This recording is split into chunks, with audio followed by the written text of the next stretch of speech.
శివాయ విష్ణురూపాయ శివరూపాయ విష్ణవే శివస్య హృదయం విష్ణుః విష్ణోస్య హృదయగం శివ. ఈ వీడియోలో సుందరమూర్తి గురించి అలాగే ఉపమన్యుడి గురించి కొంచెం తెలుసుకుందాము. ఎందరో ఋషిపుంగవులు మునివర్యులు నివసించే మహిమాన్విత హిమాలయ పర్వతం, అక్కడే ఉన్న రాజహంసలు విహరించే మానస సరోవరం, దానికి కొద్ది దూరంలోనే స్వయంగా ఈశ్వరుడే ఒళ్ళంతా విభూది అలుదుకొని అక్కడ కూర్చుని ఉన్నారా అన్నట్టుండే కైలాస పర్వతం ఎంతో అందంగా వెండి కొండలా మెరిసిపోతూ సూర్యకిరణాలు పడినప్పుడు బంగారు కొండలా ప్రకాశిస్తూ ఉంటుంది. నాగలోకవాసులు, దేవతలు, మునులు, బ్రహ్మ విష్ణువులు, భూతగణాలు, ప్రమదగణాలు, దేవగణాలు అందరూ కూడా శివదర్శనం కోసం ఎదురు చూస్తూ ఉంటే నందీశ్వరుడు మాత్రం అంట ఈశ్వరుడికి ఎప్పుడూ కాపలా కాస్తూ ఉంటాడు. అయితే ఇంతమంది మధ్యలో పరమేశ్వరుడు అంతరంగాన్ని తెలుసుకున్న నిష్ఠాగరిష్ఠుడు ఒకడున్నారు. ఆయనే అపార తపోసంపన్నుడు. తన తపోబలంతో ఆ మహేశ్వరుని సొంతం చేసుకున్న అదృష్టవంతుడు అయిన ఉపమన్యుడు. ఒకసారి కైలాసం మీద ఒక కాంతి పుంజం వస్తుంది.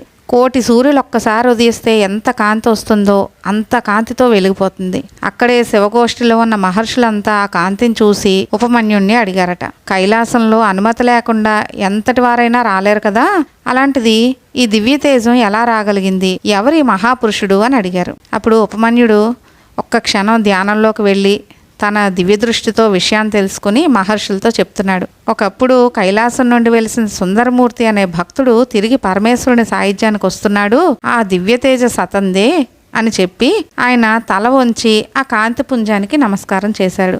దాంతో మునులంతా ఆశ్చర్యపోయి, అదేంటి మీరు ఒక్క పరమేశ్వరుని తప్ప ఇంకెవ్వరికీ నమస్కరించరు కదా, అలాంటిది మీరు ఇతనికి నమస్కరిస్తున్నారా అని అడిగారు. అప్పుడు ఉపమన్యుడు ఏమన్నాడో చూడండి. సుందరమూర్తి వేరు, శివుడు వేరు కాదు, ఇద్దరూ బింబ ప్రతిబింబాలే.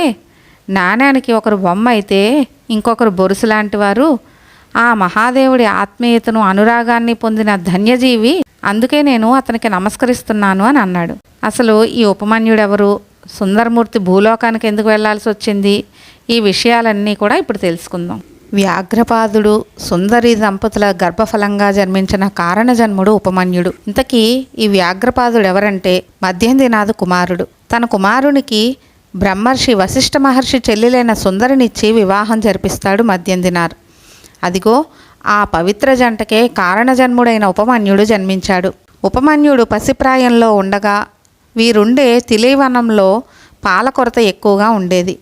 దాంతో పాల కోసం పసివాడైన ఉపమన్యు ఏడుస్తూ ఉండేవాడు. ఆ వేదన భరించలేక మధ్యందినారు కుమారుణ్ణి శివలింగం ముందు పడుకోబెట్టి నిశ్చల భక్తితో ఈశ్వరుణ్ణి వేడుకున్నాడు. పరమేశ్వరుని మనసు కరిగిపోతుంది. దాంతో అపార కరుణా కటాక్షాలతో బిడ్డ పాల కోసం అక్కడ ఒక పాల సంద్రాన్నే సృష్టించి, నీ బిడ్డకు కావలసినన్ని పాలు పట్టుకో అంటూ వ్యాఘ్రపాదునితో చెబుతాడు పరమేశ్వరుడు. స్వామి కరుణాంతరంగాన్ని భక్తజన పాలనను చూసి శివకటాక్షానికి వ్యాఘ్రపాదుడు ఎంతగానో పొంగిపోతూ పరిపరి విధాలుగా ఈశ్వరుణ్ణి కీర్తిస్తాడు. అప్పటి నుంచి పాల సముద్రం నుంచి క్షీరామృతాన్ని తీసుకుని వ్యాఘ్రపాద దంపతులు ఉపమన్యునికి ప్రేమారా పట్టి అల్లారు ముద్దుగా పెంచుకుంటున్నారు. ఎంత అల్లారు ముద్దుగా పెరుగుతున్నా జన్మతః సంస్కారవంతుడు, ఈశ్వర వరప్రసాదంతో లభ్యమైన పాలను తాగుతున్నవాడు కావడంతో తగిన వయసు రాగానే సకల వేదాలు శాస్త్రాల్లో అపార ప్రతిభా పాండిత్యాన్ని సంపాదించాడు. సాక్షాత్తు అవతారమూర్తి అయిన కృష్ణ పరమాత్మే సకల శాస్త్ర కోవిదుడైన ఉపమన్యు తిల్లైవనంలోని మధ్యందినార్ కుటీరానికి వచ్చి శివతత్వ బోధ చేసి జ్ఞానాన్ని పొందమని దీవిస్తాడు. అదే ఉపమన్యుడు తిరిగి మరో సందర్భంలో శ్రీకృష్ణుడికే ఈశ్వరుని గురించి తపస్సు చెయ్యమని శివదీక్షనిచ్చి జగద్గురువుకే గురువయ్యాడు. ఎంత అదృష్టవంతుడి ఉపమన్యుడు. అందుకే శివతత్వం ఆకలింప చేసుకుని పరమశివుని అంతరంగాన్ని ఒక మహద్గ్రంథంగా అర్థం చేసుకోగలిగాడు. నాడు కైలాసం వైపునకు దూసుకువచ్చిన దివ్యకాంతి పుంజం శివభక్తుల్లో అగ్రగణ్యుడైన సుందరమూర్తిది. ఈయన మహేశ్వరుని కొలువులో స్వామికి పుష్పమాలికలు సమర్పించుకునే భాగ్యాన్ని పొందిన అదృష్టశీలి. పరమేశ్వరుడు ఒకనాడు అపురూపంగా అలంకరించుకుని తన అందాన్ని తానే అద్దంలో చూసుకుని మురిసిపోతున్నాడు. అంతేకాదు ఆ రూపానికి ముగ్ధుడై తన ప్రతిబింబానికి ప్రాణప్రతిష్ఠ చేసి జీవత్వాన్ని కల్పించాడు. సజీవత్వాన్ని కలిగించడమే కాదు, ఆ మూర్తిని వెలికి రమ్మని పిలిచాడు. అదిగో అలా ఈశ్వరుడు ముచ్చటపడి పిలిచి మరీ తెచ్చుకున్న రూపమే సుందరమూర్తి. అప్పటి నుంచి ఆ సుందర రూపం కూడా శివపరిచారకుల్లో ఒకరిగా శివసేవ చేసుకునే అదృష్టాన్ని పొందింది. అనునిత్యం పూలు సేకరించి మాలలు కట్టి పరమేశ్వరునికి సమర్పిస్తూ ఉండేవాడు. ఒకనాటి ఉషోదయ వేళ పుష్పాలను సేకరించేందుకు సుందరమూర్తి పూతోటకు వెళ్ళాడు. అయితే అక్కడకు అంతకు ముందే సౌందర్యాది దేవత అయిన ఉమాదేవికి మరింత అందాలు దిద్దేందుకు కేశాలంకరణ నిమిత్తం పూలు తీసుకొద్దామని పార్వతీదేవి ఆంతరంగిక స్నేహితురాళ్ళిద్దరూ వనానికి వచ్చి ఉన్నారు. వారిలో ప్రధాన చెలికత్తెలు అనిందిత, కమలిని. అనిందిత అంటే ఎన్నటికీ వాడిపోని సౌందర్యం కలది.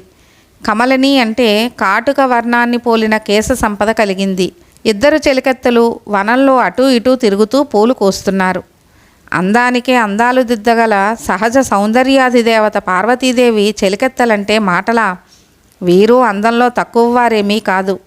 దాంతో సుందరమూర్తి వారి సౌందర్యానికి ముగ్ధుడై మన్మధుని విరిబాణాలకు చిక్కి ఆ మోహనాంగుల వైపే చిత్తరువులా చూస్తూ ఉండిపోయాడు. కాంతామణులు కూడా దివ్య సుందరదేహుడైన సుందరుణ్ణి చూసి మనసు పారేసుకున్నారు. ఈ విషయం పరమేశ్వరునికి తెలిసిపోయింది. వెంటనే ఆయన భావనలో ఒక ఊహ తలుక్కున మెరిసింది. తన ప్రధాన భక్తుడైన సుందరమూర్తితో తిరుత్తొండత్తొహై అనే మహాకావ్యాన్ని రచింపచేద్దామన్నదే మహేశ్వరుని అభిలాష. శివుడాజ్ఞ లేనిదే చీమైనా కుట్టదని సాక్షాత్తు మహాదేవుడే సంకల్పించుకుంటే కానిదంటూ ఏముంటుంది? ఈ కావ్యాన్ని ఆవిష్కరించేందుకు సుందరుణ్ణి భూలోకంలోని దక్షిణాపథానికి పంపించాలని భావిస్తున్నాడు. ఇందుకు బీజం ఇదిగో ఇప్పుడు ఈ పూల తోటలో ఇలా పడిందన్నమాట. వీరిలో ప్రేమ బీజం మొలకెత్తడాన్ని విశ్వేశ్వరుడు గమనించాడు. ఆ క్షణంలోనే వీరి ముగ్గురిని రప్పించి వెంటనే భూలోకానికి వెళ్ళి మీ కోరికలు తీర్చుకోమని ఆదేశించాడు. పరమశివుని ఆదేశాన్ని వినగానే సుందరమూర్తి హృదయం గుబిల్లుమంది. వెంటనే సాష్టాంగదండ ప్రణామం చేస్తూ, ఈశ్వరా, మీ సేవను వీడి మానవ జన్మ ఎత్తలేను. పరమేశ, అశాశ్వతమైన కోరికలు నెరవేర్చుకునేందుకు అమూల్యమైన విశేషమైన మీ సాన్నిధ్యాన్ని వీడి భూలోకంలో నేను కాలాన్ని వెచ్చించాలా? ఇన్నాళ్లుగా మీ సేవ చేస్తూ మీ పదసన్నిధిలోనే జీవితాన్ని సాగిస్తున్నాను. ఇదేనా మీరు నాపై చూపించే దయ? స్వామి, మీ సాహచర్యాన్ని ఎడబాటును నేనెంత మాత్రం భరించలేను. కాబట్టి అతి సమీప కాలంలోనే తిరిగి మీ వద్దకొచ్చే అదృష్టాన్ని కలగజేయండి. ఎన్నడూ మీ చరణ సన్నిధిని వీడకుండా ఉండేలా చూడమని, అందుకు తగిన జ్ఞానాన్ని ప్రసాదించమని ప్రార్థించాడు. భక్తుని దీనాలాపన విని, సుందరా, విచారపడకు. నిన్నో మహత్తరమైన కార్యాన్ని నెరవేర్చేందుకే భూలోకానికి వీరిద్దరితో సహా పంపిస్తున్నాను. మీరు ముగ్గురు కొంతకాలం ఇహలోక సౌఖ్యాలు అనుభవించి తరువాత నా సన్నిధానానికి చేరుకుందురుగాని. అక్కడికి వెళ్ళినా నాపై భక్తి మీకు అనువంతైనా తగ్గదు. వెళ్ళి రండని దీవించి భూలోకానికి పంపించాడు. అదిగో ఆ సుందరమూర్తి దక్షిణ భారత భూమిలో జన్మించి కైలాసంలో మనసుపడ్డ ఇద్దరు వనితలతో సర్వసుఖాలను అనుభవించి శివానుగ్రహంతో భక్త శిరోమణిగా తేజోరూపంలో పరమేశ్వరుని పదసన్నిధికి చేరుతున్నాడు. ఆ జ్యోతి ప్రకాశమే ఇదని ఉపమన్యుడు సౌనకాది మహర్షులకు తెలియజేశాడు. అలాగే దక్షిణాపద మహిమను గురించి తెలియజేయమని సౌనకాదులు ఉపమన్యుణ్ణి అడిగిన సందర్భంలో దక్షిణపద వైభవం గురించి వారికి ఇలా చెబుతున్నాడు ఉపమన్యుడు. భూలోకంలో దక్షిణాపదం అందాల్ని గురించి వర్ణించాలంటే దేవతలకైనా సాధ్యం కాదు. సాక్షాత్తు దేవలోకానికి సాటైందనే చెప్పాలి. ఎన్నో పుణ్యక్షేత్రాలు, ఇంకెన్నో పుణ్యతీర్థాలు, నదులు, నదాలు, కొండలు, కోనలలో పచ్చని ప్రకృతి సోయగాలతో చూసేవారి మనసుల్నిట్టే ఆకట్టుకుంటుంది. సాక్షాత్తు కైలాసవాసుడైన మహాశివుడు అగ్ని, వాయు, ఆకాశలింగంగా ఆవిర్భవించిన పవిత్ర పుణ్యస్థలాలు ఇక్కడే నెలకొన్నాయి. అదీకాక తన అర్ధభాగమైన పార్వతీసతిని అలరించేందుకు శివుడు ఆనందతాండవం చేసేది ఈ భూమిపైనే. అంతేకాదు, తనే లోకమని నమ్మి అహర్నిశలు కొలిచే మహాభక్తుడైన వ్యాఘ్రపాదుడు నడయాడిన పునీత స్థలం కూడా ఇదే. జగన్మాత కామాక్షి పేరుతో తన పతిదేవుని కరకమలాన్ని అందుకునేందుకు తపిస్తూ ఇక్కడే ఘోరమైన తపస్సు చేసి కోరికను నెరవేర్చుకున్న సుప్రసిద్ధ శైవక్షేత్రం కంపాతీరాన నెలకొన్న కంచి ఉన్నది ఇక్కడే. పుడమి తల్లి హృదయకమలంగా అభివర్ణించే ప్రాంతంలో అర్ధనారీశ్వరునిగా వెలిసి భక్తులు పూజలు అందుకుంటున్నాడు. అదే అరూరు ఉన్నది ఈ ప్రాంతంలోనే. నిత్యం తన మోపున మోసే నందీశ్వరుడు చేసిన తపస్సునకు మెచ్చి సాక్షాత్కరించింది ఇక్కడే. అదీకాక దేవతలంతా ముక్తకంఠంతో కొనియాడే తిరువయ్యూరు అనే పుణ్యస్థలం గురించి ఏం చెప్పగలం? ఇక్కడే పంచనదులు పవిత్ర జలాలతో గలగలా పారుతున్నాయి. ఇదే చోట గంగమ్మ తల్లి శివుని జటాజోటంపై లాస్యం చేస్తూ ఉంటుంది. ఇలాంటి పవిత్రమైన దక్షిణపథ దేశంలోకి సుందరుడు, అనిందిత, కమలని సామాన్య నరుల్లా అడుగుపెట్టారు. వీరి పవిత్ర చరిత్రనే సెక్కిలారు తన పెరియ పురాణంలో విస్తారంగా వివరించాడు. పరమశివభక్తుడైన సుందరుడు అందించిన తిరుత్తొండత్తొహై గ్రంథమే ఈ పెరియ పురాణాన్ని ఇంత విస్తారం చేసేందుకు స్ఫూర్తినిస్తే, నంబి అందించిన తిరుత్తొండర్, తిరువందాది గ్రంథాలు ఆధారాలయ్యాయి. బ్రహ్మగిరి కొండల నుంచి పారే కావేరీ నది ఎన్నో పుణ్యక్షేత్రాలకు నెలవు. ఈ నది జన్మస్థానమైన తలకావేరే ఒక సుప్రసిద్ధ యాత్రాస్థలంగా వాసికెక్కింది. తులసంక్రమణ సందర్భాన్ని పురస్కరించుకుని వేలాది మంది భక్తులు ఇక్కడున్న 3 దేవాలయాల్ని దర్శించి ఆయా దైవాల అభయాన్ని అర్థిస్తారు. ఇంతమంది భక్తుల్ని చూశానన్న ఆనందమో ఏమో కానీ ఈ సమయంలో కావేరీ పరవళ్ళు తొక్కుతూ ఉవ్వెత్తున ఎగిసిపడుతూ ఉంటుంది. ఇక కావేరీ నది పరీవాహక ప్రాంతమంతా చందనం అడవులతో పరిమళాలు వెదజల్లుతూ ఉంటుంది. ప్రకృతిని ప్రేమించే వారిని ఎంతగానో ఆకట్టుకుంటుంది. ఎందుకంటే కూర్గ్ వంటి అందమైన ప్రేమైక ప్రదేశం ఈ నదీ తీరానే ఉంది. మరి చోళరాజుల ప్రాభవాన్ని చెప్పాలంటే అక్కడున్న ప్రజల జీవిత విధానాన్ని, ఆ రాజ్యంలోని నగరాల విభవాన్ని ముందు పరిశీలించాలి. దాదాపు ఈ రాజ్యంలోని పలు నగరాలు వైభవోపేతమైన జీవితాలు గడిపేవారితోనే కాకుండా ఆధ్యాత్మికతలో ఆ దైవాన్ని సైతం మెప్పించగలిగే వారితో నిండి ఉన్నాయి. ముఖ్యంగా అక్కడున్న అతిపెద్ద భవనాల్లోని ఒక భవంతిలో పరవాయి అనే శివభక్తురాలు ఉండేది. ఈ మహాభక్తురాలు జీవనం సాగించే భవంతి ఉన్న ఈ రహదారిపైనే సాక్షాత్తు పరమేశ్వరుడు సుందరమూర్తికి దూతగా 2 సార్లు వచ్చి పోవడం జరిగింది. ఇంతకంటే అద్భుతమైన దివ్యమైన సంఘటన ఇంకేముంటుంది? పరవాయి నివసించే నగరానికి రాజు మనునీతి చోళుడు. ప్రజల్ని తన కన్నబిడ్డల్లా చూసుకుంటూ ధర్మబద్ధమైన పాలన సాగిస్తూ ఉండేవాడు. ఆయన పాలనలో ధర్మం 4 పాదాలు నడిచేదంటే అతిశయోక్తి కాదు. యథారాజా తథా ప్రజ అన్న చందంగా ప్రజలు కూడా న్యాయంగా తమ జీవితాలు సాగిస్తూ ఉండేవారు. భగవంతుడు కూడా తన నిజమైన భక్తులకే కఠినమైన పరీక్షలు పెడుతూ ఉంటాడు. వాటిలో విజయం సాధింపజేసి తానున్నానని నిరూపించుకుంటూ ఉంటాడు. ఒకరోజు మనునీతి చోళుని కుమారుడు విహారార్థం రథం ఎక్కి వెడుతున్నాడు. రాచబిడ్డ దురదృష్టమో రాజు ధర్మపాలనకు పెట్టిన పరీక్షో తెలియదు కానీ రథం సాగుతున్న సమయంలోనే చెంగున తుల్లింతలతో ఎగురుకుంటూ వస్తున్న లేగదూడ అడ్డంగా వచ్చింది. అంతే, అప్పటి వరకు హాయిగా గెంతులు వేస్తూ కేరింతలు కొడుతున్న ఆవుదూడ రథచక్రం కింద నలిగి ప్రాణాలు కోల్పోయింది. ఈ విషాద సంఘటనను చూసి ఆవేదన చెందుతూ తల్లిగోవు కన్నీరు కారుస్తూ కదలక మెదలక పరుండిన తన బిడ్డ చుట్టూ తిరుగుతోంది. ఆ పరిస్థితుల్లో ఆవు దైన్యాన్ని చూస్తే కరడు కట్టిన హృదయం కూడా ద్రవించక మానదు. రాజకుమారుడు ఆవు పడుతున్న వేదనను పరికించాడు. తాను ఘోరమైన తప్పిదం చేశాననుకున్నాడు. ధర్మబద్ధంగా న్యాయం తప్పకుండా పాలించే తన తండ్రి పాలనకు మాయని మచ్చ తెచ్చే పని చేశానని కుమిలిపోతున్నాడు. ఈ పరిస్థితుల్లో ఏం చెయ్యాలో తెలియలేదు అతనికి. కానీ ఏదో చెయ్యాలి, ఆవుకు న్యాయం చెయ్యాలి. ఎలా? ఈ ప్రశ్న అతని మనసును తొలిచేస్తోంది. వేద పండితుల్ని, జ్ఞానుల్ని సంప్రదించి ఇప్పుడు తానేం చెయ్యాలో కనుక్కునేందుకు బయలుదేరాడు. ఇదిలా ఉంటే ఆవు తన దీనావస్థను మహారాజుకు విన్నవించుకుందామని ఊరి మధ్యగా కట్టిన ధర్మగంటను అదే పనిగా మోగించసాగింది. తన రాజ్యంలో ఎవరికే అన్యాయం జరిగినా తక్షణమే తనకు తెలిసేలా ధర్మగంట ఊరి మధ్యన కట్టించాడు మనునీతి చోళుడు. యముని మహిషపు లోహ గంటలు ఖనేల్ ఖనేల్మంటూ మోగాయా అన్నట్టు ధర్మగంటల నుంచి వెలువడే శబ్దం రాజు చెవిని తూట్లు పడేస్తోంది. ఏమైందో, ఎవరికేం అన్యాయం జరిగిందో తెలుసుకురమ్మని భటుల్ని పంపించాడు మహారాజు. గంటను మోగించేది ఒక మోగజీవి అయిన గోమాలక్ష్మి అని తెలుసుకున్నాడు మనునీతి చోళుడు. అసలు ఆ గోవుకు జరిగిన అన్యాయం ఏమిటో తెలుసుకోమని మంత్రుల్ని ఆజ్ఞాపించాడు. ఆవుకు జరిగిన అన్యాయానికి రాకుమారుడే కారణమని తెలిసింది. ఇప్పుడు ఏం చెయ్యాలి?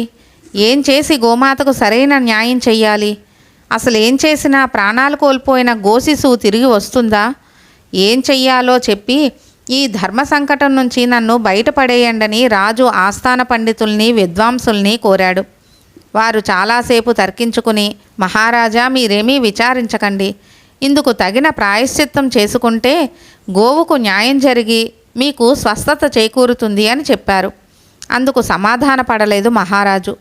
పండితోత్తములారా, మీరు చెప్పినట్టు నేను ప్రాయశ్చిత్త విధిని నిర్వహించుకుంటే ఆ గోవత్సం ప్రాణం పోసుకుంటుందా? ఆవుకు బిడ్డ సుఖం దక్కుతుందా? రాజన్నవాడు ఎప్పుడు తన రాజ్యంలో జీవించే వారికి కలిగే 5 విధాలైన బాధల నుంచి రక్షణ కల్పించాలని శాస్త్రాలు చెబుతున్నాయి. మీరేమో ప్రాయశ్చిత్తం చేసుకుంటే సరిపోతుందంటున్నారు. ఇది ఎలా సాధ్యం? ఇలా చేస్తే నా వంశ మూలపురుషుల ముందు నేను తలదించుకోవలసి వస్తుంది.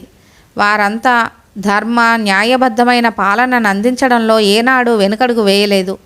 ఇప్పుడు నా కుమారుని వంతు వచ్చేసరికి ఇలా ప్రాయశ్చిత్తంతో సరిపెట్టుకుంటే ధర్మం తప్పినవాడిని అవుతాను. కాబట్టి వెంటనే నా కుమారుణ్ణి అదే రథచక్రాల కింద నుంచి పడేసి తొక్కించమని మంత్రిని ఆదేశించాడు. అయితే అవసరమైతే నా ప్రాణాలనైనా వదులుకుంటాను, కానీ ఇంతటి కఠినమైన శిక్షను నా చేతులతో నేను విధించలేను, క్షమించండి అంటూ వెంటనే తన ప్రాణాల్ని తీసుకుంటాడా మంత్రి సత్తముడు. చేసేదేమీ లేక చివరకు రాజే తన కుమారుని వద్దకు వెళ్ళి అతన్ని అదే రథచక్రాల కింద పడేసి రథాన్ని లాగించాడు. అంతే రాజకుమారుడు మరణించాడు. రాజు ధర్మదీక్షకు మెచ్చుకుంటూ దేవతలు ఆకాశం నుంచి పుష్పవృష్టి కురిపించారు, దేవదుందుబులు మోగించారు. అదే సమయంలో వృషభవాహనారూఢులైన పార్వతీ పరమేశ్వరులు రాజు ముందు ప్రత్యక్షమై, రాజా, నీ ధర్మపాలనకు స్వచ్ఛమైన రుజువర్తనకు ఎంతో సంతసించాను. ఇదంతా నేను కల్పించిన మాయా నాటకం. చనిపోయినట్టు మీకు కనిపించిన ఆవు ధర్మధేనువు, దూడ దాని వత్సం. ఆ చంద్రతారార్కం నీవు అంతులేని సుఖ సంతోషాలను అనుభవించి అంత్యంలో నా సన్నిధిని చేరుకుంటావు అని వరాలిచ్చి అక్కడి నుంచి అంతర్ధానమయ్యాడు. పరమేశ్వరుని లీలా విశేషం చేత చనిపోయిందనుకున్న లేగదూడ చెంగున ఎగురుకుంటూ ఆవు పొదుగు దగ్గరకు చేరుకుంది. మరణించిన మంత్రి రాజకుమారుడు కూడా దిగ్గున లేచి కూర్చున్నారు. ప్రాణాలతో లేచి వచ్చిన కుమారుణ్ణి చూసి అక్కునకు చేర్చుకుని శిరస్సును ముద్దాడాడు మహారాజు. పరమేశ్వరుడు తలుచుకుంటే చేయలేని కార్యమంటూ ఏదైనా ఉంటుందా? ఆయన దయుంటే చనిపోయిన వాళ్ళు ఊపిరి పోసుకుంటారు, లేకపోతే జీవించాల్సిన వారు సైతం క్షణాల్లో కళ్ళు మోస్తారు. ఇదే దైవలీల. సెక్కిలారు తన పెరియ పురాణంలో తిరువారూరు నగర మహిమను మనునీతి చోళరాజు న్యాయపాలనా విధానం గురించి అత్యద్భుత రీతిలో వర్ణించాడు. అలాంటి తిరువారూరు హృదయ కమలమే అక్కడి శివాలయం. అందులో దైవం వల్మీకనాథుడు. ఈ ఆలయం పుంగోయిలుగా వాసికెక్కింది. ఆలయ బయటి ప్రాకారం దాటి లోపలికి వెడితే చాలా పొడవైన మండపం ఒకటి కనిపిస్తుంది. అందులో నుండే భక్తులు దైవాన్ని దర్శించుకుంటారు. అది 1000 స్తంభాలతో నిర్మితమైంది. హరిబ్రహ్మేంద్రాదులు సైతం త్యాగేశుడు వల్మీకనాథుని దర్శనార్థం వచ్చి ఇక్కడ నుంచే దర్శించుకుంటారు. అంతేకాదు, మండప సౌందర్యాన్ని చూసి ముగ్ధులై వారంతా ఇక్కడే కొలువుండిపోయారు కూడా. ఇక్కడే ఉండిపోయారు కాబట్టే ఈ మండపాన్ని దేవాశ్రయ మండపం అని కూడా పిలుస్తారు. ఇక్కడి నుండే దేవతా సమూహం భక్తులు క్రమ పద్ధతిలో ఇందులో కొలువైన త్యాగేశుడిని దర్శించుకుని తరిస్తారు. ఈ విధంగా మండపంలోని భక్తుల చరిత్ర అపురూపమైంది, అగమ్యమైంది, అనూహ్యమైంది. ఆ ధన్యజీవుల గురించే సుందరమూర్తి విశేషమైన ఒక పద్యమాలిక అల్లాడు. అదే తిరుత్తాండతోహగా ప్రసిద్ధికెక్కింది. ఇక్కడి భక్తుల్లో ఎంతమాత్రం శరీర సౌందర్యానికి ప్రాధాన్యత ఇస్తున్నట్టు కనిపించదు. అచ్చమైన విభూతి రేఖలతో అపరశంకరుని మాదిరిగానే కనిపిస్తారు. అందరి మనస్సులోనూ ఒకే రకమైన భావన, అదే ఈశ్వరుని దర్శించాలనే కోరిక. వారి పెదవులెప్పుడూ శివపంచాక్షరి జపిస్తూనే ఉంటాయి. భక్తుల నిర్మలమైన హృదయాకాశంలో విరిసిన చంద్రశేఖరుడే త్యాగేశుడు. దైవాన్ని కొలవడంలో రవ్వంతైనా నిర్లక్ష్యం చూపించరు. మనస, వాచ, కర్మణ వారెప్పుడూ కోరుకునేది భగవంతునిలో లీనం కావాలనే. కైలాసం నుంచి శివుని ఆజ్ఞతో భూలోకానికి వచ్చిన సుందరుడు ఇక్కడే నగరంలో జన్మించాడు. అతని పరిస్థితి ఇక్కడ ఎలా ఉంది? ఆయన మనసు పడ్డ మగువులిద్దరినీ పరిణయమాడారా? తదితర విషయాలను ఇప్పుడు తెలుసుకుందాం. పరమేశ్వర నిలయమైన కైలాసంలో తావు దక్కించుకున్న అలాల సుందరుడు ప్రస్తుతం భూలోకంలో జన్మించాడు. అది దాదాపు 8వ శతాబ్ద కాలం. ఆ సమయంలో తిరుమునైప్పాడు ప్రాంతాన్ని నరసింహమునయ్యర్ అనే రాజు పాలిస్తూ ఉండేవాడు. రాజ్యంలోని తిరునావలూరులో ఇసై జ్ఞానయారు, సడియనార్ దంపతుల పుణ్యఫలంగా ఈశ్వర కటాక్షంతో అలాల సుందరుడు జన్మించాడు. తల్లిదండ్రులు తమ పిల్లవానికి నంబియారూరని తిరువాయూరులో కొలువున్న దైవం పేరు పెట్టుకుని అల్లారు ముద్దుగా పెంచుకుంటున్నారు. తల్లిదండ్రులకు ముద్దుల మూట కురిపిస్తూ దినదిన ప్రవర్ధమానంగా నంబియారూరారు పెరుగుతున్నాడు. అడుగులు నేర్చుకునే బుడతడు 3 చక్రాల బండి తోసుకుంటూ అటూ ఇటూ తిరుగుతూ చూసేవారికి ముద్దుల మూటగట్టేవాడు. ఒకరోజు పిల్లవాడి పూర్వజన్మ అదృష్టం కొద్దీ ఆ దేశాన్నేలే ఏలిక కంటికే ఇతని బుడిబుడి నడకలు కనిపించాయి. పిల్లవానిలోని దివ్య తేజస్సును చూసిన రాజు వెంటనే ఈ బాలుణ్ణి తానే స్వయంగా పెంచుకుందామనుకున్నాడు. ఇదే విషయాన్ని పిల్లవాని తల్లిదండ్రులకు తెలియజేసి వారి అంగీకారంతో తన అభిమానపుత్రునిగా స్వీకరించి ఇంటికి తెచ్చుకున్నాడు మహారాజు. ఆనాటి నుంచి పిల్లవాడు రాజమందిరంలో పెరుగుతున్నాడు. అయినప్పటికీ ఏ వయసు ముచ్చట ఆ వయసులోనే అన్నట్టుగా అన్నింటినీ తల్లిదండ్రులిద్దరూ జరిపిస్తూ ఆనందాన్ని పంచుకుంటున్నారు. ఆ క్రమంలోనే విద్యాభ్యాసం, ఉపనయన సంస్కారాలు జరిగాయి. ఇంత వాడిగా జన్మించిన బాలుడిప్పుడు యుక్త వయస్కుడయ్యాడు. దాంతో జనక తండ్రి పుత్తూరులో నివసించే షట్శాస్త్రాలు నేర్చిన ఒక వేద పండితుని కుమార్తెనిచ్చి నంబియారూరారుకు కళ్యాణం చేద్దామని నిశ్చయించుకున్నాడు. పిల్లవాడి గుణగణాలు, వంశచరిత్ర వీటన్నింటినీ తెలుసుకున్న పుత్తూరు శ్రేష్ఠుడు తన కుమార్తెను నంబియార్కిచ్చి వివాహం చేసేందుకు అంగీకారం తెలియజేశాడు. పిల్లవాడు రాజపోషణలో ఉన్నప్పటికీ కన్న తల్లిదండ్రుల పట్ల అతనికున్న గౌరవాభిమానాలు, వినయ విధేయతలు పిల్ల తండ్రికి ఎంతగానో నచ్చాయి. వివాహానికి ముందు జరగాల్సిన ముహూర్త నిశ్చయం జరిగిపోయింది. పరిణయం జరగడానికి సమయం ఆసన్నం కావడంతో మగపెళ్లివారంతా పుత్తూరుకు కోలాహలంగా బయలుదేరి వెళ్ళారు. ఆడపెళ్లివారు కూడా మర్యాదలకు కొరత లేకుండా ఊరి పొలిమేరల్లోనే పెళ్లివారికి ఘనంగా స్వాగత సత్కారాలు అందించి విడిదికి తోడుకొని వచ్చారు. వివాహ వేదికను ఎంతో శ్రద్ధగా అలంకరించారు. వివాహానికి అవసరమైన వస్తువులను ఒక్కొక్కటిగా సమకూర్చడంలో ఎన్నో జాగ్రత్తలు తీసుకున్నారు. వధూవరులిద్దరినీ ఎంతో అందంగా, సంప్రదాయబద్ధంగా అలంకరించారు. వరుని కుడి చేతికి కళ్యాణ సువర్ణ మంగళ కంకణాన్ని ధరింపజేశారు. సుముహూర్తం ప్రభాత సమయం కావడంతో పెళ్లి వేడుక చూడటానికా అన్నట్టు అప్పుడే ప్రభాకరుడు తూర్పు దిక్కున తొలి వెలుగు కిరణాల శుభాశీస్సులను అందజేసేందుకు ఉదయిస్తున్నాడు. ముహూర్త సమయం ముంచుకొస్తుంటే ముత్తైదువులు వరునికి మంగళ స్నానాలు చేయించి ధూపం వేసి తల ఆరబెట్టారు. మేనంతా చందనాన్ని అలదారు. విరిదండలతో అలంకరించారు. వదనంపై పరమశివునికి అత్యంత ప్రియమైన భస్మరేఖల్ని తీర్చిదిద్దారు. పెళ్లికి ముందు జరగాల్సిన ఉపనయనం వేడుక పూర్తయింది. చేతి వేళ్ళకి దర్భ ఉంగరాన్ని తొడిగి పవిత్రుణ్ణి చేశారు.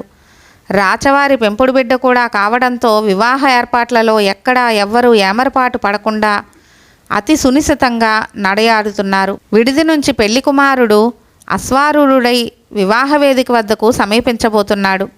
అరూరార్ వదనం పైన, శరీరం పైన విభూదిని ఎప్పుడైతే రాశారో ఆ క్షణంలోనే అతని మనస్సంతా పరమేశ్వరుని భావనలతో నిండిపోయింది. నాకు కొత్తగా చుట్టుకోబోయే సంసార జంజాటాన్ని వదిలించి నీలో ఐక్యం చేసుకో తండ్రి అంటూ లోలోపుల పరిపరి విధాలుగా ప్రార్థనలు చేస్తున్నాడు. పెళ్లి సందర్భంగా బాజా భజంత్రీలు, మంగళ వాయిద్యాలతో అక్కడంతా సందడి చేస్తున్నాయి. వేదబ్రాహ్మణుల మంత్రాలు ఆ ప్రదేశానికి దివ్యత్వాన్ని ఆపాదించి పెడుతున్నాయి. అప్పుడే గుర్రంపై వచ్చి నిలిచిన పెండ్లి కుమారుణ్ణి చూస్తున్న ముత్తైదువులంతా అతని అపురూప అందాన్ని చూసి పలు రీతులుగా శ్లాఘిస్తున్నారు. సాక్షాత్తు కైలాసవాసుడే కళ్యాణ వేదికకు తరలివచ్చాడని వారంతా కీర్తిస్తున్నారు. కొద్దిసేపుంటే కన్యారత్నంతో కరగ్రహణం జరిగి ఉండేదే. ఇలాంటి ఆనందమైన అద్భుతమైన క్షణాల్లో జరిగిందో అద్భుతం. ఉన్నట్టుండి అక్కడికి ఇంతకు ముందు అక్కడి వారంతా పెండ్లి కుమారుని చూసి అనుకున్న విధంగా సాక్షాత్తు ఆ కైలాసనాథుడే ముసలి బ్రాహ్మణ రూపంలో అక్కడికి వచ్చి కళ్యాణ తంతునకు అడ్డం తగిలాడు. ఆయన కళ్ళు నెలరాజు ఆవిష్కరించే చల్లని వెన్నెలల్ని కురిపిస్తున్నాయి. ఆయన ఒంటి రంగే కాదు, చుట్టుకున్న మేని బట్ట కూడా తెల్లని రంగులోనే తలతల్లాడుతోంది. ఆహారం తీసుకుని ఎన్నాళ్ళయిందో అన్నట్టు ముడతలు పడ్డ కడుపు, నడుముకు చుట్టుకున్న చిన్న కటివస్త్రం, చేతిలో ఆచ్ఛాదనం కోసం పట్టుకున్న గొడుగు చూడగానే ఆహా అనిపించే రూపంతో అడుగులో అడిగేసుకుంటూ అక్కడికి అడుగు పెట్టాడు. వేదికపైకి అకస్మాత్తుగా వచ్చిన ఆగంతకుణ్ణి చూసి పెళ్లి కుమారునితో సహా అక్కడున్న వారంతా సంభ్రమాశ్చర్యాలకు గురయ్యారు. విప్రోత్తముడు కదా, పెళ్లితంతు చూసి వధూవరులను ఆశీర్వదించి వెడతారేమో అనుకున్నారు. ఇక్కడే వారు బోల్తా పడ్డారు. బోనులోని సింహం ఉన్నట్టుండి ఒక్కసారిగా గర్జించినట్టు ఆపండి అనే గద్గద స్వరం వినిపించింది. అక్కడున్న అందరి చూపులు ఆ వ్యక్తి వైపే తిరిగాయి. వేదికపై కూర్చున్న వరుడు, నాకింతకు ముందే బానిస, నన్ను కాదని నా సేవల్ని వదిలి ఇప్పుడిలా ఎవరో అమ్మాయిని పెళ్లి చేసుకునేందుకు సిద్ధం కావడం అన్యాయం.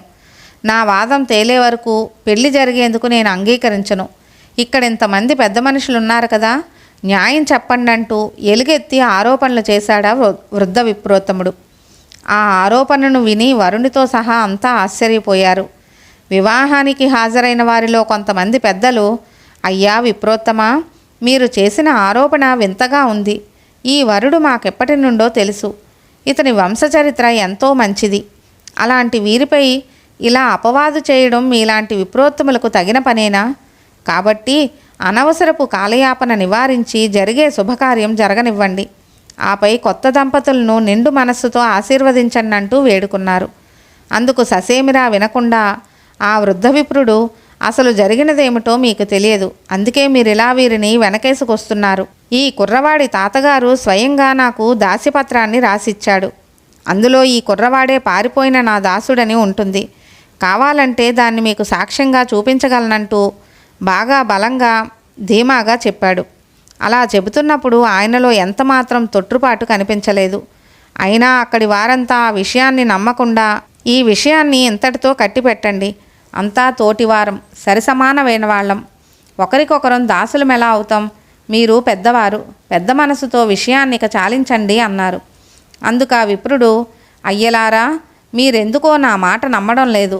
ఇతను నాకు దాసియే, ఇందులో ఎంతమాత్రం సందేహం లేదు.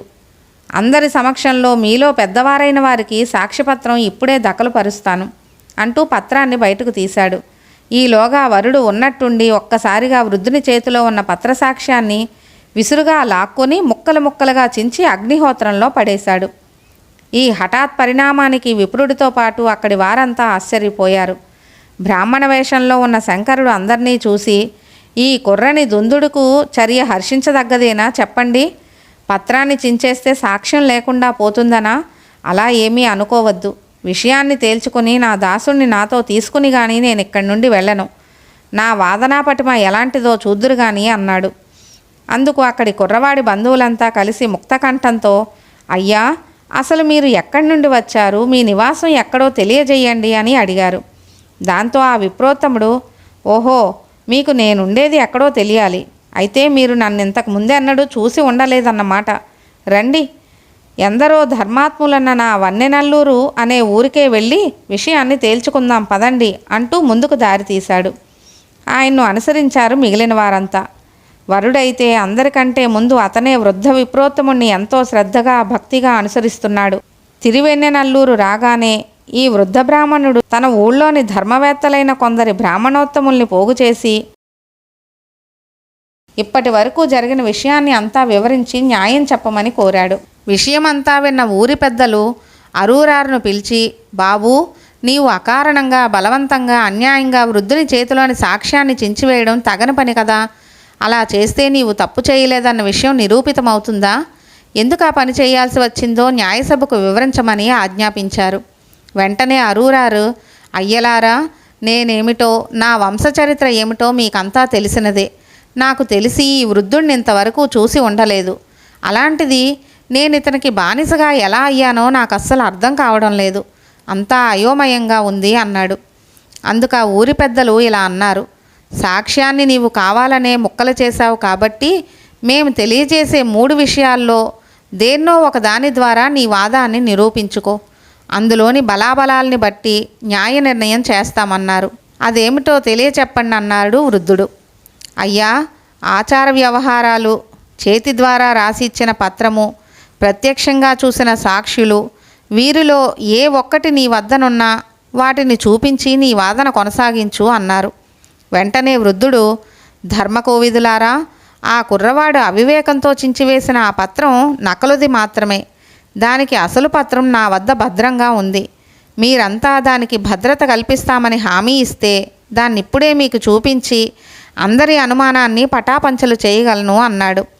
వారందరూ దానికి అంగీకరించారు. దాంతో ఆ పత్రాన్ని కపటి వృద్ధుడు ఆ ఊరి కరణం చేతిలో పెట్టి అందులో ఏముందో చూసుకోమన్నాడు. ఆ లేఖలో ఉన్న విషయం ఇది. నావలూరులో నివాసం ఉండే ఆదిశైవ బ్రాహ్మణుడనైన అరూరుడననే నేను వెన్నైనల్లూరులో ఉండే పిచ్చివాడైన ఈ వృద్ధయోగికి నా ఇష్టపూర్వకంగా హృదయపూర్వకంగా రాసి ఇచ్చిన దాస్యపత్రం ఇది. నేను నా సంతానం మొత్తం యోగికి ఈ రోజు నుంచి బానిసలుగా ఉండి సేవ చేసుకుంటామని యావన్మందికి తెలియజేస్తూ స్వహస్తాలతో రాసి ఇచ్చిన హామీ పత్రం అని ఉంది. అందరూ దీన్ని చూశారు. ఆ దస్తూరి వరుడి తాతగారు రాసిచ్చిందే. విషయమంతా స్పష్టంగా తేలిపోయింది. అందులో ఉన్న సాక్షి సంతకాలను కూడా ఇప్పుడు ఇక్కడున్న వారితో పోల్చి చూశారు. అన్నీ సరిపోయాయి. దాంతో కాదనేందుకెవ్వరూ సాహసించలేకపోయారు. ఇంత స్పష్టంగా విషయం తేటతెల్లం కావడంతో వరుడు తల వంచుకున్నాడు. వృద్ధయోగిని చూసి, అయ్యా, నీతో ఏకీభవిస్తున్నాను. ఇంతకీ నువ్వు ఇక్కడే ఉంటున్నానంటున్నావు కదా, నీ ఇల్లు ఎక్కడో చూపించగలవా అని అడిగాడు. ఇప్పటి వరుడు నంబియారూరారు. అందుకు ఆ విప్రోత్తముడు అంగీకరిస్తూ పదండి అంటూ తన నివాసానికి వీరిని తీసుకువెళ్లేందుకు కదిలాడు. అందరూ కపటి వేషగాడైన మహాదేవుణ్ణి అనుసరించారు. ఆయన వెళ్ళి అందరూ చూస్తుండగానే తిరు అరుల్తురై ఆలయంలోకి వెళ్ళి అర్ధంతరంగా అదృశ్యమైపోయాడు. ఎవ్వరికీ ఏమీ అర్థం కాలేదు. అందరూ ఆశ్చర్యంతో చూస్తున్నారు. అప్పుడు వృషభ వాహనారూరుడై సతీ సమేతంగా పార్వతీ మనోనాథుడు అక్కడ ప్రత్యక్షమై, నంబియారూరార్, ఈ జన్మకు ముందు నీవు నన్ను నమ్మిన సేవకుల్లో ఒకనిగా నాతోనే ప్రత్యక్షంగా ఉండి నా సేవలో తరించేవాడివి. ఆ సమయంలో కైలాసంలోని పార్వతి చెలికెత్తలైన అనిందిత కమలినెలతో ప్రేమలో పడి భూలోకంలో జన్మించాల్సి వచ్చింది. అప్పుడు నన్ను కోరిక కోరుకున్నావు. స్వామి, నన్ను ఐహిక బంధాల్లో పడేసి నీ భక్తిని కోల్పోయేలా చెయ్యకు. ఎంత సాధ్యమైతే అంత త్వరగా నీ వద్దకు రప్పించుకో అని ప్రార్థించావు. నీ నిష్కల్మషమైన సేవకు మనసునకు నేనెంతో సంతసించాను. అప్పుడు నీవు కోరిన కోరిక మేరకే నిన్నిప్పుడు తిరిగి నా లోకానికి తీసుకువెడదామని వచ్చానన్నాడు పరమేశ్వరుడు. పరమేశ్వరుడు పలికిన పలుకుల్ని ఆలకించిన వారంతా సుందరమూర్తి అదృష్టాన్ని కొనియాడారు. ఆకాశంలో దేవతలంతా శివునిపైన సుందరమూర్తిపైన పుష్పవృష్టి కురిపించారు. తనను దాసునిగా తిరిగి స్వీకరించిన పరమశివుని కరుణార్ద్ర వీక్షణాలకు ఎంతగానో పొంగిపోయి శంకరా అంటూ తను మరచి అరిచాడు సుందరమూర్తి. చిత్తమంతా శివునిపైనే లగ్నమైంది. భక్తుని తన్మయత్వానికి భక్తికి పరమేశ్వరుడు పరవశించిపోయాడు. భక్త సుందరా, ఇక నుంచి నీవు నా వీరభక్తునిగా విఖ్యాతి పొందుతావు. నీవు పరవశంతో నన్ను గురించి చేసే స్తుతులు, పాడే పాటలు నన్నెంతో అలరిస్తాయి. ఇక నుంచి నన్ను నీ మాధుర్యమైన గొంతుతో కీర్తించు. ఆ శక్తిని నీకు ప్రసాదిస్తున్నాను. నీవు పాడే పాటలన్నీ ఉపనిషత్తులు, వేదాలతో సమానంగా భాసిల్లుతాయి.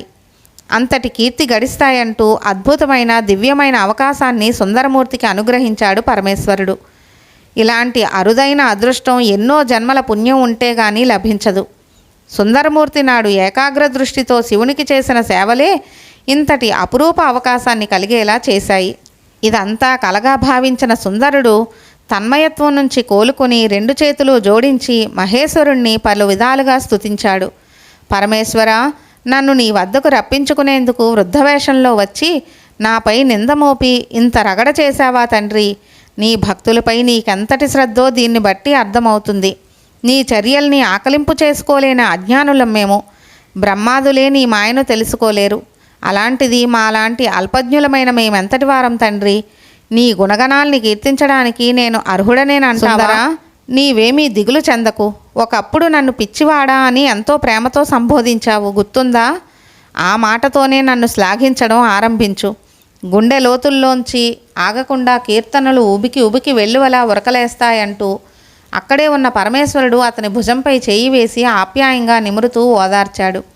అయితే శివుని దయావీక్షణాలతో అప్పటి నుంచి సుందరిని నోటి వెంట వెలువడ్డ ప్రతి మాట పాటైంది. ప్రతి పదము పల్లవైంది. ప్రతి పాట వేదమైంది. ఆ పాటలకు కూర్చకుండానే రాగం, తానం, పల్లవి, ఛందస్సు వాటంతటవే సమకూరిపోతున్నాయి. దైవం అనుకూలిస్తే ఇలానే జరుగుతుంది కదా. ఎంత విచిత్రం!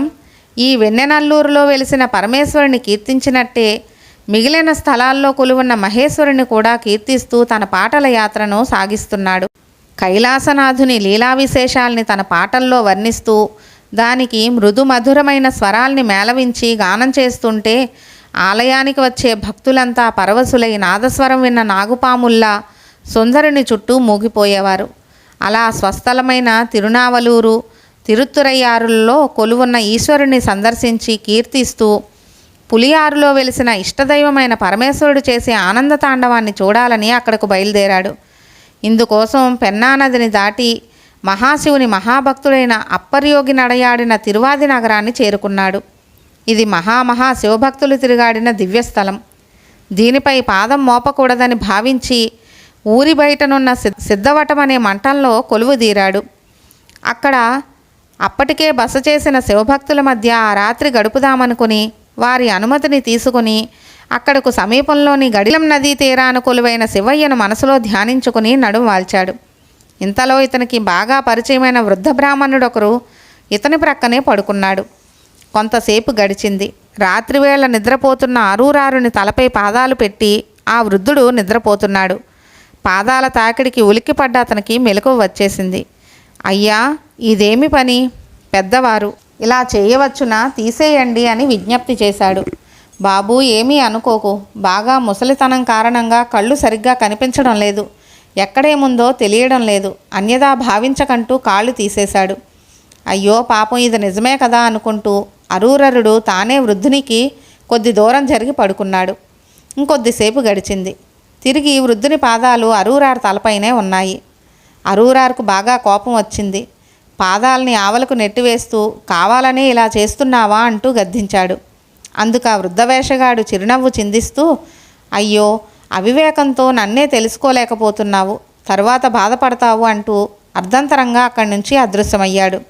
వెంటనే తేరుకుని ఉలిక్కిపడ్డాడు అరూరార్. అయ్యో, నేనెంత దురదృష్టవంతుణ్ణి! నా దైవాన్నే నేను గుర్తుపట్టలేనంత అవివేకంలో కూరుకుపోయాను. ఆనాడు వివాహ సమయంలో నన్ను కనికరించి ఆయన సన్నిధికి తీసుకుపోవడానికి వచ్చిన బ్రాహ్మణ వేషధారి ఈ విప్రుడు ఇద్దరూ నా పరమేశ్వర స్వరూపాలే కదా. నేనెందుకు సూక్ష్మాన్ని గ్రహించలేకపోయాను? నన్నేదో మాయ కమ్మేసిందంటూ పరిపరి విధాలుగా ఆవేదన చెందాడు అరూరార్. ఏం చేసి స్వామి మెప్పు పొందగలను అనుకుంటూ అపరాధాన్ని మన్నించి నన్ను క్షమించు పరమేశ్వర తిరుపతి దేవుణ్ణి స్మరించుకుంటూ గజచర్మధారి అనే కీర్తనతో స్వామిని కొనియాడాడు. గడిలం నదిలో ఉబికే తరంగాలు ఒకదానికొకటి ఒరుసుకున్నప్పుడు ఉద్భవిస్తున్న నురగ స్వచ్ఛమైన పరమేశ్వరుని నుదుటిపై రాసుకున్న తెల్లని విభూతి రేఖల వర్ణంలో మెలిమెలా మెరిసిపోతోంది. నదీ ప్రవాహం స్వామికి కృతజ్ఞతాపూర్వకంగా ప్రదక్షిణం చేస్తోందా అనిపిస్తుంది. ఒక్కసారి ఆ పవిత్ర నదీ జలాల్లో తనువును మనసును పరిశుద్ధం చేసుకుని అక్కడి నుండి దక్షిణపు తీరాన్ని దాటి తిరుమాణిక్కులి క్షేత్రాన్ని చేరుకున్నాడు. సాక్షాత్తు మహావిష్ణువే తన వామనావతార సమయంలో బలి నుంచి దానాన్ని స్వీకరించేందుకు తగిన పూనిక నిమ్మని ఇక్కడి దైవాన్నే పూజించాడు. అంతటి మహిమగల పరమేశ్వరుణ్ణే ఇప్పుడు అరూరారు కూడా పూజించి అనంతరం తిన్నై నగర ప్రవేశం చేశాడు. ఇక్కడ వెలసిన తన ఇష్టదైవమైన ఈశ్వరుణ్ణి భక్తి శ్రద్ధలతో దర్శించి సేవించుకున్నాడు. తరువాత ఇక్కడి నుంచి చిదంబర నగర దరిదాపుల్లోకి ప్రవేశించాడు. చిదంబరం చేరుకుంటుంటే అరూరారు హృదయమంతా ప్రశాంతతతో నిండిపోయింది. ఇక్కడి దైవమైన చిదంబరేశ్వరుని దర్శించుకోబోతున్నాననే ఆనందంతో ఉబ్బి తబ్బిబ్బైపోతున్నాడు. సుందరుడి చిదంబర ప్రయాణం ఎలా సాగింది, అక్కడ విశేషాలు అన్నీ తర్వాత వీడియోలో చెప్పుకుందాం. మళ్ళీ తర్వాత వీడియోలో కలుద్దామండి. సర్వం శ్రీ ఉమామహేశ్వర పాదార విందార్పణమస్తు.